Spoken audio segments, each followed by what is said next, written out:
Hellblade Senua's Sacrifice is a third-person action RPG where you play as Senua, a pict warrior undertaking a deeply personal quest to retrieve the soul of her lover Dillion from Hela's grasp. Unlike other action RPGs, this game features an important detail.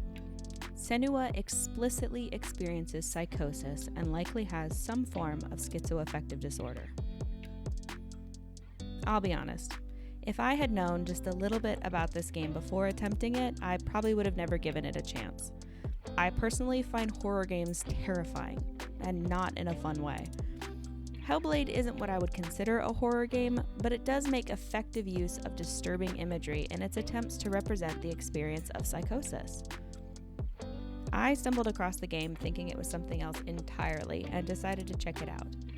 Having a female protagonist grants you a lot of my trust, and when the game started to get tense and dark, immediately, I want you to know, I had already locked in to both Senua's story and Senua herself. As she directly addressed the camera and declared she would kill Hela, I was fully on board to help her achieve her goal. While there were moments I had to take a step away and breathe, horror fans in my life have let me know it's not a truly scary game, which I can also attest to. Were it truly scary, I would not have finished it. Now, jumping back to the premise of the game, let's talk a little bit about schizoaffective disorder and psychosis, key elements of this game that elevate it from simple action RPG to a true artistic experience. Schizophrenia, or schizoaffective disorder, and psychosis are two different things.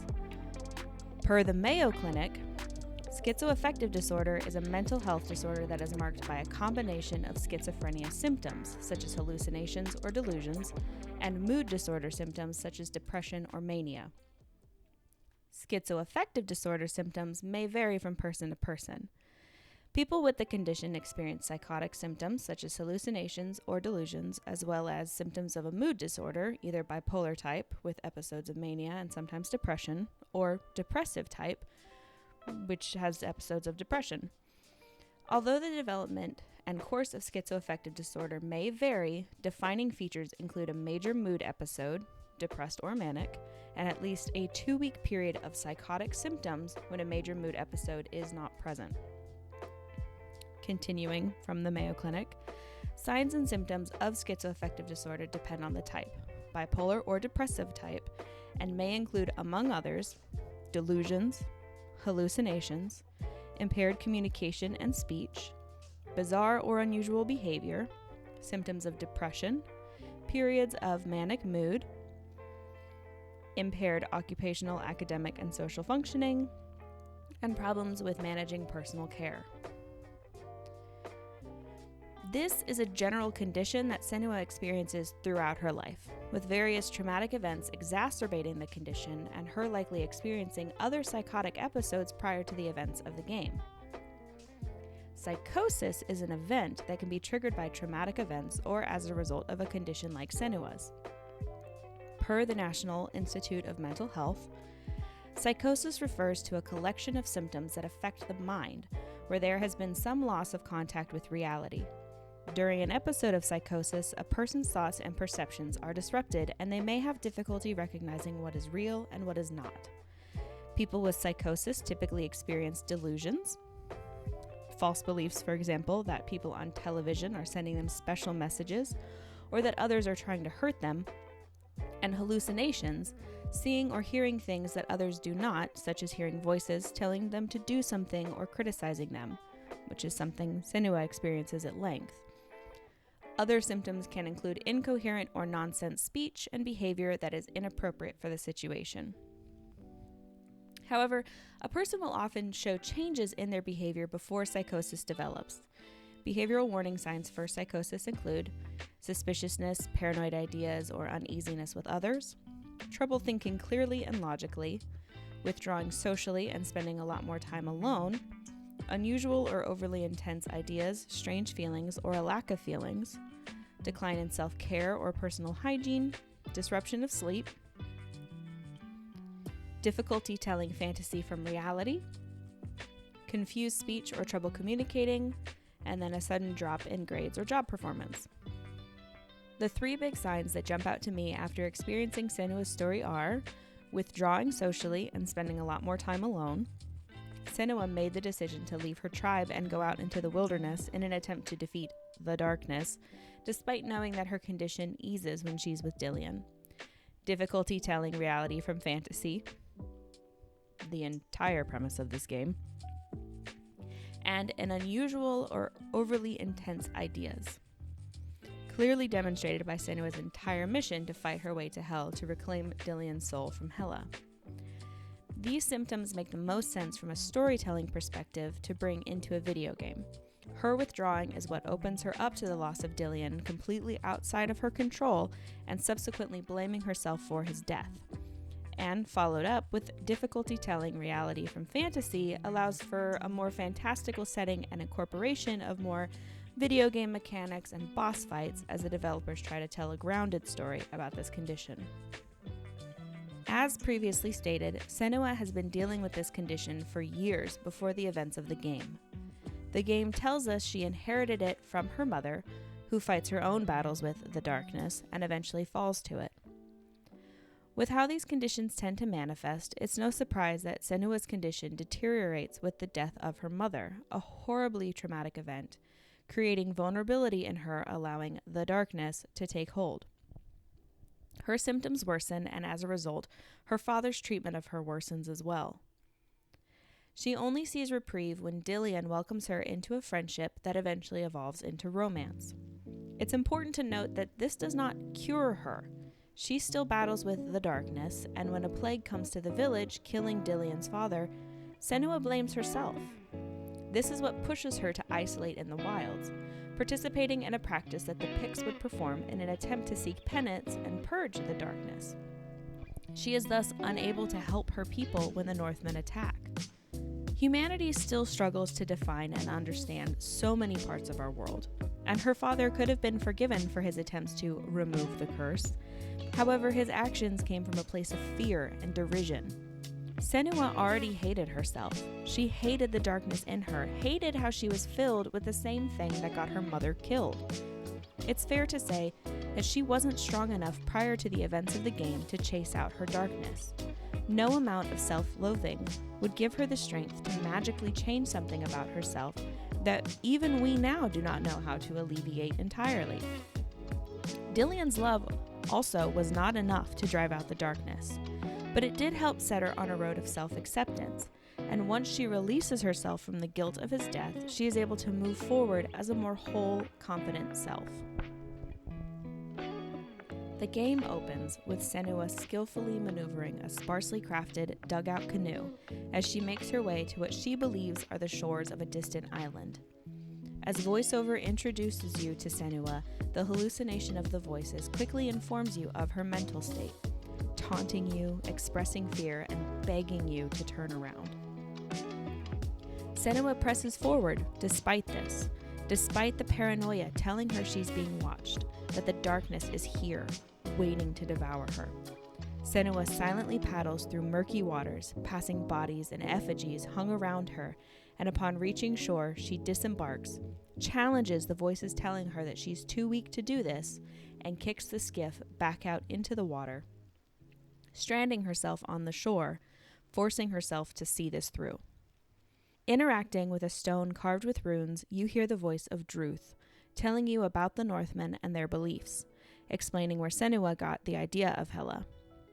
Senua then speaks to the cloth-wrapped head of her lover Dillion, and the narrator tells you why you are here. You are here to reclaim Dillion's soul from Hela and Helheim. The game then moves into a more typical action RPG territory, teaching you game mechanics and introducing you to Druth, a former captive of the Northmen, and offering you stories to listen and guide you to Helheim. This is when the game makes first use of a symptom of schizoaffective disorder, seeing patterns where there are none. Focusing on runes and finding them again in shadows and structures, you open gates to progress to new areas. From there, you make your way to face both shadow and fire, moving through areas, solving puzzles, and fighting enemies that may or may not exist. The game introduces a mechanic to keep track of your failures, a rot that moves up Senua's arm, overtaking more of her as you fall to enemies. The gameplay does an excellent job of putting you in her shoes while staying a third-person game. The superior character viewpoint, in my humble opinion. With the binaural audio allowing you to experience the sensation of auditory hallucinations, both more honestly and in a way that doesn't allow you to tune them out or be overwhelmed by them if you make use of headphones or a surround sound system. The use of space has the voices coming at you from around the room at varying volumes rather than just coming in at different volumes from a single source, further reinforcing the feelings that they could be in the room with you. By incorporating her ability for pattern recognition into the puzzles of the game, it subtly reinforces the idea that there are benefits to experiencing the world in a different way. And hopefully, in the sequel, we will see these abilities used to help a community survive and possibly thrive. Or not, the developers have certainly earned enough trust from me that whatever story of Senua's they decide to tell in the next game will be good and worth telling. Even if this franchise just turns into a more straightforward action RPG with a schizoaffective protagonist, I think it's good representation and worth existing. Hellblade is a simple RPG. There are no talent trees, no upgrades to her armor or weapon, no crafting or durability. You have your sword and your mirror, and with these you will face hell with Senua. The fighting mechanics are straightforward with enough variety to allow for different styles of combat. Dillion and Andrew both made use of the parry mechanic. I never touched it, opting instead to stay mobile, continuously rolling out of the way and waiting for my window to strike. Based on my more limited RPG experience, I'd liken the combat most closely to the Arkham games, without all of Batman's fancy gadgets. With this simple fighting mechanic, it allows for improved momentum, hopefully leading you to flow from enemy to enemy and falling into a rhythm. Hellblade is a tremendous example of the power of video games as both art and a storytelling medium. While artists have been sharing their view of the world since centuries past, this era we live in finds itself equipped with what I feel is the best tool to garner empathy and understanding. Video games have the audio and visual power of film and the empowerment to propel the film forward with the use of controllers or keyboards. By placing the character's fate in your hands, you come to care for them, as they are now your responsibility. I've watched games bring someone to desperately seek to save characters from themselves, even ones they don't like, because by placing the controls in the player's hand, the outcome is now your responsibility. This is an unparalleled gift to place people into the shoes of unlikely heroes and hopefully provoke thought and care to members of our society that are otherwise poorly represented. The term psychotic has a negative association in today's world. It is often associated with violence and a lack of empathy. However, this is not an accurate representation of an actual psychotic person. Someone experiencing psychosis is actually just someone becoming untethered to reality.